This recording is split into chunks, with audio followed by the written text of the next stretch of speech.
कक्षा 9 English medium and Gujarati medium subject Hindi chapter में हमने 5वां चैप्टर जो था स्वराज्य की नींव, स्वराज्य अपने देश में अपना शासन, और उसकी जो शुरुआत हुई थी आज़ादी प्राप्त करने के लिए 1897 का पहला विप्लव हुआ था। और उसमें रानी लक्ष्मीबाई जो थी उनकी जो भूमिका क्या थी उसी का थोड़ा सा अंश लेखक ने हमें यहाँ पर किया हुआ है। हमने इससे पहले चैप्टर में देखा था कि एक एकांकी है और एकांकी को जब हम लिखते हैं तो किसी एक ही व्यक्ति के जीवन के आधार पर लिखा हुआ कोई एक ही घटना के बारे में। तो यहाँ पर है लक्ष्मीबाई है, जूही है, मुंदर है, रघुनाथ राव है और तात्या। तो इन सब की जो चर्चा एक ही हुई है, यही इस एकम में हमने देखा था कि रानी लक्ष्मीबाई और उसकी सखी जो है वो दोनों सैनिकों की वेशभूषा में है। रानी लक्ष्मीबाई अपने मनोमन ही वो चिंतित है क्योंकि उनको अपनी झांसी वापस चाहिए। तो वो कहती है कि मैं अपनी झांसी नहीं दूंगी, मैं अकेली हूँ तो क्या हुआ, इससे क्या हुआ, मैं अपनी झांसी लेकर ही रहूँगी। ग्वालियर का किला है, फिर भी हम निर्बल है, कहते हैं तात्या जैसे सेनापति है, फिर भी हमारी सेना में अनुशासन नहीं है। और वो कहती है कि झांसी हाथ से निकल गई। तब उनकी सखी है उनको कहती है कि आपके पास आप ये निराशा में क्यों जी रही है, क्योंकि आप तो गीता पढ़ती है, फिर ये निराशा कैसी, आप नहीं जानती। फिर कहती है लक्ष्मीबाई कि मुझे बाबा गंगादास ने क्या कहा था, जानती है ना आप कि स्वराज कैसे प्राप्त हो सकता है। स्वराज प्राप्त हो सकता है सेवा, तपस्या और बलिदान से। जब तक हम विलास प्रियता को छोड़कर जनसेवक नहीं बनते तब तक हम स्वराज नहीं प्राप्त कर सकते। तब उनकी सखी कहती है कि अगर हमें स्वराज प्राप्त न हो लेकिन स्वराज्य की नींव बन सकते हैं, वही हमारे लिए पर्याप्त है। हमें स्वराज तो नहीं मिल सकता लेकिन स्वराज्य की स्थापना, नींव बनना यानी आधार, उससे बढ़कर और कोई है नहीं। और उनको उन स्वराज्य की नींव बनने से, नींव का पत्थर, पहला पत्थर जो होता है वो बनने से हमें कोई रोक सकता नहीं है, यह हमारा अधिकार है। फिर लक्ष्मीबाई मुस्कुरा कर कहती है, शाबाश मेरी कलनर, तुम लोगों से मुझे यही आशा है। जिस स्वराज्य की नींव तुम जैसी नारियां बनने जा रही हो वह निश्चय ही महान होगा। मुझे इस बात की चिंता नहीं है कि वह मेरे जीवन काल में आता है या नहीं आता, लेकिन मुझे इस बात का दुख अवश्य है कि हमारे पास शक्ति है फिर भी हम दुर्बल हैं। हमारे पास तात्या जैसे सेनापति है फिर भी हमारी सेना में अनुशासन नहीं है। हमारे पास ग्वालियर का किला है फिर भी हम कुछ नहीं कर पा रहे हैं। क्यों, जानती हो क्यों? जूही ने कहा, जानती हूँ महारानी, हम विलासिता में डूब गए हैं। तभी मुस्कुराती हुई मुंदर वहाँ पर प्रवेश करती है। देखो, रानी लक्ष्मीबाई कहती है कि मैं दुखी क्यों हूँ, क्योंकि हमारे पास शक्ति होने के बावजूद हम दुर्बल हैं। हमारे पास तात्या जैसे सेनापति होने के कारण हमारी सेना में अनुशासन नहीं है। ग्वालियर का मजबूत ऐसा किला है हमारे पास, फिर भी हम कुछ नहीं कर रहे, जानती हो? तभी उनकी सखी कहती है, हाँ जानती हूँ, क्योंकि हम विलासिता यानी आराम प्रियता, हम आराम में मशगूल है। विलास प्रियता यानी आराम में मशगूल है, जिसके कारण, और इन दोनों की यही दो बातचीत हो रही है। और उसी वक्त वहाँ पर मुस्कुराती हुई मुंदर प्रवेश करती है। मुंदर ने कहा, कौन कहता है कि हम विलासिता में डूब गए हैं? विलासिता में डूबे हैं राव साहब, बांदा के नवाब और सेनापति तात्या। मुंदर उनका विरोध करती है, हम विलासिता में नहीं डूबे हैं, विलासिता में डूबे हैं राव साहब, बांदा के नवाब और सेनापति तात्या। जूही सहसा यानी अचानक ही बोल उठती है, नहीं मुंदर नहीं, सेनापति नहीं। मुंदर कहती है, मुस्कुराती है, कहती है, ओह समझी, तुम तो उनका ही पक्ष लोगी। पक्ष लेना यानी तरफदारी करना।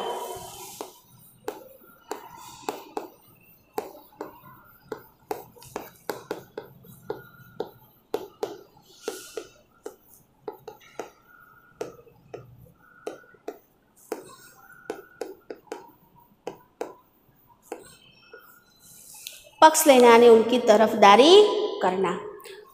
जूही दृढ़ स्वर में कहती है, मैं उनका पक्ष नहीं लेती, लेकिन जो तथ्य है उसको छिपाया नहीं जाता। तथ्य यानी सच्चाई।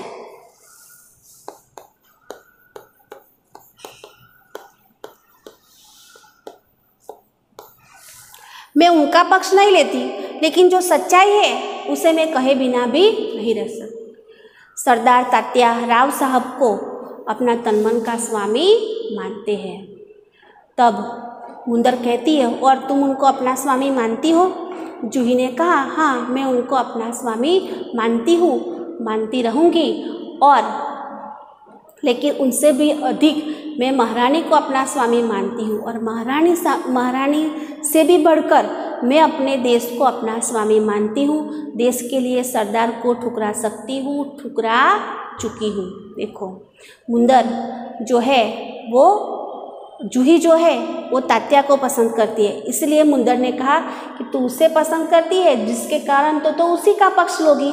तो कहती है, मैं स्वराज के लिए उसे भी अपना स्वामी तो उसे मानती हूँ, लेकिन उससे भी बढ़कर मैं अपनी महारानी को अपना स्वामी मानती हूँ, उससे भी बढ़कर मैं अपने देश को अपना स्वामी मानती हूँ, और देश सेवा के लिए मैं सरदार को यानी तात्या को ठोकर मार सकती हूँ, ठुकरा चुकी हूँ। लक्ष्मीबाई ने कहा, जूही ने उन्हें रोका है मुंदर ने कहा शक पकाकर। थोड़ी देर के बाद वो बोलती है, जूही तू तो नाराज हो गई, मेरा यह मतलब नहीं था, मैं तो केवल इतना ही कहना चाहती थी कि जब तूने उन्हें अपना स्वामी मान लिया तो तूने रोकती क्यों नहीं।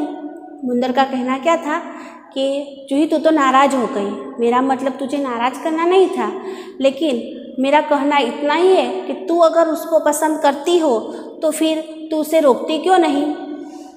लक्ष्मीबाई ने कहा, जूही ने उन्हें रोका है मुंदर, मैं जानती हूँ। जब राव साहब के कहने पर तात्या इसे नाचने के लिए बुलाने को आए थे तो उनको बुरी तरह धुतकार दिया था। धुतकारना यानी तिरस्कार करना, धुतकारना यानी तिरस्कार करना। जब राव साहब जूही को नाचने के लिए बुलाने आए थे तब लक्ष्मीबाई भी वहाँ थी, और तब बुरी तरह उन्होंने उसको धुतकारा, तिरस्कार किया था। जूही ने कहा, हाँ रानी, मैं स्वराज के लिए नाच सकती हूँ, बराबर नाचती रही हूँ, परंतु विलासिता में डूबने के लिए अपनी कला को किसी के गले की फांसी नहीं बना सकती हूँ। जो मुझको ऐसा करने के लिए कहते हैं उनको मैं ठोकर ही मार सकती हूँ। विलासिता में जो लोग आमोद प्रमोद में डूबे हुए हैं उन लोगों के लिए मैं नहीं नाच सकती, मैं अपने देश के लिए नाच सकती हूँ और किसी के लिए नहीं। तो जूही ने कहा, भाई साहब, लक्ष्मीबाई ने कहा, दीर्घ निश्वास लेकर ठोकर ही तो नहीं मार सकती जूही, यदि यही दर्द तो हमें कचोट रहा है और ठोकर मारकर हम उनकी मदहोशी दूर कर सकते तो बात ही क्या थी। कचोट यानी कष्ट, दर्द ही हमें कष्ट दे रहा है। कौन सा कष्ट? कि ठोकर मारना, उनका तिरस्कार करना, यही तो मैं नहीं कर सकती। अगर ठोकर मारकर मदहोशी यानी मदहोशी दूर करना,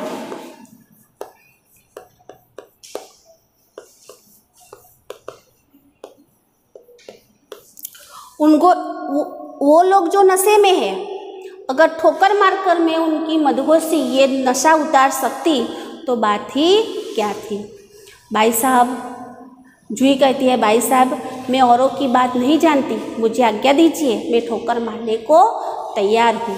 मुंदर ने कहा, और मैं भी तैयार हूँ भाई साहब, चलो हम सब चलकर उनकी नींद हराम कर दे। नींद हराम करना यानी गहरी चिंता में डालना, मुहावरा है कि चलो भाई साहब और कोई अगर आपके साथ हो या ना हो, लेकिन मैं आपके साथ ही हूँ, चलो हम सब मिलकर उनको गहरी चिंता में डाल दें। जूही कहती है नहीं, लक्ष्मीबाई ने कहा नहीं मुंदर नहीं, हम उनकी नींद हराम नहीं कर सकते। अब तो दुश्मन की ठोकर ही उनको उस नींद से जगा सकती है, क्योंकि युद्ध का वातावरण है और उस समय ये सब लोग विलास प्रियता में डूबे हुए हैं। ये कहते हैं कि हमारे जाने से वो कुछ नहीं होगा, लेकिन अब दुश्मन की ठोकर ही उनकी उनको नींद से जगा सकेंगे। लक्ष्मीबाई जूही ने कहा दुश्मन की ठोकर, यह आप क्या कह रही है? लक्ष्मीबाई ने कहा हाँ जूही, दोस्त की ठोकर अविश्वास की खाई को और भी चौड़ा कर देगी। क्या तुम नहीं जानती कि हम एक दूसरे को किस दृष्टि से देखते हैं? क्या ऐसी स्थिति में मेरे कुछ कहने से शंकाओं की गड्ढा और नहीं गहरा उठेगी? देखो, सब आपस में ही रहते हैं, साथ साथ एक दूसरे के साथ, और एक दूसरे पर सबको विश्वास है। तो जूही का कहना है कि आप उन्हें ठोकर नहीं मार सकती। तो लक्ष्मीबाई ने कहा नहीं, मैं उनको अविश्वास की खाई, दोस्तों के बीच अगर अविश्वास हो जाए तो उसकी खाई जो है वो बहुत गहरी हो जाएगी और उससे उत्पन्न होने वाली निराशाओं से शंकाओं की घटा और भी घटा जाएगी। मुंदर ने कहा बाई साहब ठीक कहती है, शंकाएं अविश्वास पैदा करती है और अविश्वास से उत्पन्न निराशा को दूर करने के लिए पायल की झंकार और भी झनक उठेगी। श्रीखंड और लड्डुओं पर जान देने वाले ब्राह्मणों के आशीर्वाद का स्वर और भी तेज उठेगा और सहसा कहीं दूर तोपों का स्वर उठता है। देखो, श्रीखंड दही से बनने वाला एक व्यंजन शब्द समूह है कि श्रीखंड तो दही से बनने वाला एक व्यंजन। मुंदर का कहना है कि अविश्वास से उत्पन्न होने वाली जो निराशा है, और वो निराशा इतनी बढ़ जाएगी जिसके लिए वो पायलों की झंकार और भी झनक उठेगी और श्रीखंड और लड्डुओं पर जान देने वाले ब्राह्मणों के आशीर्वादन का स्वर सुनाई देगा। खाने पीने में गाना बजाना और खाने पीने में फिर से वो जुड़ जाएंगे। यही बातचीत हो रही है और दूर तोपों की गर्जन सुनाई देने लगती है। लक्ष्मीबाई ने कहा और जूही तू अगर तात्या को खोज सके तो तुरंत उन्हें यहाँ आने के लिए कह। जूही कहती है खोज क्यों नहीं सकती, आपकी आज्ञा होने पर मैं उन्हें पाताल से भी खींच कर ला सकती हूँ। और जाने को मूर्ति है कि रघुनाथ राव तेजी से प्रवेश करते हैं। पाताल से खींच लाना, किसी इच्छित चीज को कहीं से भी ढूंढ लाना। जूही कहती है कि तात्या को मैं जहाँ भी होंगे वहाँ पर से उन्हें ढूंढ कर लाऊंगी। और फिर रघुनाथ राव प्रवेश करते हैं। रघुनाथ राव ने कहा महारानी आपने सुना? लक्ष्मीबाई ने कहा क्या रघुनाथ? रघुनाथ राव ने कहा महारानी जनरल रोज की सेना ने मुरार में पेशवा की सेना को हरा दिया। जूही काँप कर कहा क्या पेशवा की सेना हार गई? लक्ष्मीबाई ने कहा पेशवा की सेना हार गई, यह अच्छा ही हुआ, अब पेशवा की आंखें खुलेगी। रघुनाथ अपनी सेना को तैयार होने की आज्ञा दो, रोज ग्वालियर का किला नहीं ले सकता। ये रोज जो है जनरल रोज अंग्रेज सेना का सेनापति है और उन्होंने पेशवा को हरा दिया है। और लक्ष्मीबाई रघुनाथ राव को कह रही है कि आप हमारी सेना को तैयार कीजिए, अब रोज ये ग्वालियर का किला नहीं ले सकता। आँख खुलना यानी सजग होना। अब वो लोग सजग हो गए जिसे उन्होंने अपना पेशवा को हराया है, अब उन लोगों की आँख खुलेगी। रघुनाथ राव ने कहा मैं जानता हूँ वह नहीं ले सकेगा, मैं अभी सेना को कूच के लिए तैयार करता हूँ, केवल आपको सूचना देने आया था और वो जाता है। लक्ष्मीबाई ने कहा और जूही तुम भी जाओ। सहसा बाहर देखकर लेकिन ठहरो, शायद सेनापति इधर ही आ रहे हैं। जूही ने बाहर देखकर कहा जी हाँ, ये तो सरदार तात्या ही है और सरदार तात्या का प्रवेश। लक्ष्मीबाई ने कहा कहिए सरदार तात्या, आज आप इधर के स्कूल पढ़े? लक्ष्मीबाई ने कहा व्यंग्य के साथ कहा इतने बड़े सेनापति को इस प्रकार एक नारी के सामने, तात्या ने कहा, भाई साहब मैं किसी के लिए सरदार हो सकता हूँ पर आपके लिए तो सेवक ही हो। तब लक्ष्मीबाई कहती है, व्यंग्य से, कटाक्ष में कहती है, इतने बड़े सेनापति को इस प्रकार एक नारी के सामने झुकते लज्जा नहीं आती। खैर छोड़ो इस बात को, यह तुम्हारी विनम्रता है, लेकिन यह तोपों की आवाज़ कैसी आ रही है? कौन सा उत्सव मनाया जा रहा है? शायद चाटुकारों के जागीर बांटना अभी खत्म नहीं हुआ है। तात्या कहता है, भाई साहब आपको हमें लज्जित करने का पूरा अधिकार है, हम इसी योग्य है, लेकिन जो कुछ हो रहा है वह आप जानती ही हो। लक्ष्मीबाई ने कहा, शायद ब्रह्मभोज के उपलक्ष्य में ये तोपें चल रही है। ब्रह्मभोज ब्राह्मणों को दिए जाने वाला भोज, शब्द समूह है, ब्राह्मणों को दिए जाने वाला भोज ब्रह्मभोज, यानी लगता है कि ये ब्रह्मभोज जो चल रहा है उसी के उपलक्ष्य में ये तोपें चल रही है। श्रीखंड और लड्डुओं के लिए शक्कर घी की कमी तो नहीं पड़ी। जूही ने कहा, सरकार इस बार इनको माफ़ कर दीजिए। लक्ष्मीबाई ने कहा, तू कहती है तो अच्छा, लेकिन, और उसी समय मुंदर का प्रवेश होता है। मुंदर ने कहा, सरकार सेना तैयार है। लक्ष्मीबाई ने कहा, तो मैं भी तैयार हूँ। तात्या तुमसे मुझे बहुत आशाएं थी, तुम्हारे रहते यह सब क्या हो गया? जूही ने कहा, सरकार ये स्वामी भक्त है। लेकिन लक्ष्मीबाई कहती है, लेकिन आज हमें देशभक्तों की आवश्यकता है। खैर अब भी कुछ नहीं बिगड़ा, अब भी बहुत कुछ किया जा सकता है।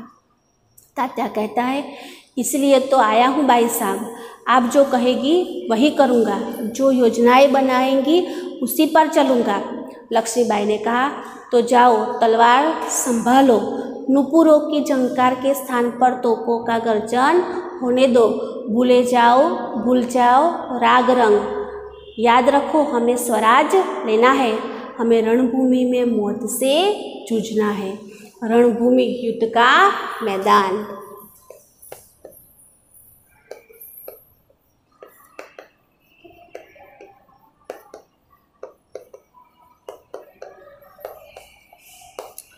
रणभूमि यानी युद्ध का मैदान और मौत से जूझना, साहस से मौत का सामना करना, मौत से जूझना है।